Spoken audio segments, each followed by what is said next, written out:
紅膜通關登記流程。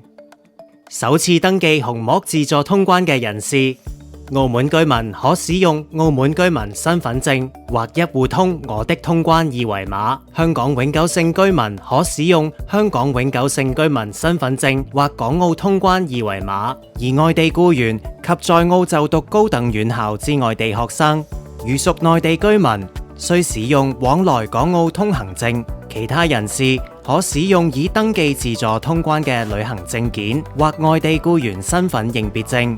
進入閘機後，雙腳站立於黃線，不要晃動，按下指紋進行身份驗證。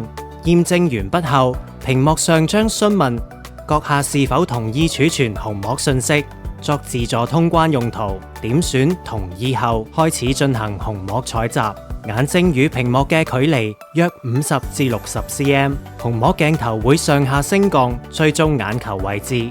開始登記時，需保持頭部不動，並注視紅膜鏡頭。需注意面部及眼睛不能有遮蓋物，如口罩、墨鏡、帽子等。完成登記後，通道閘門將自動開啟，並完成出入境手續。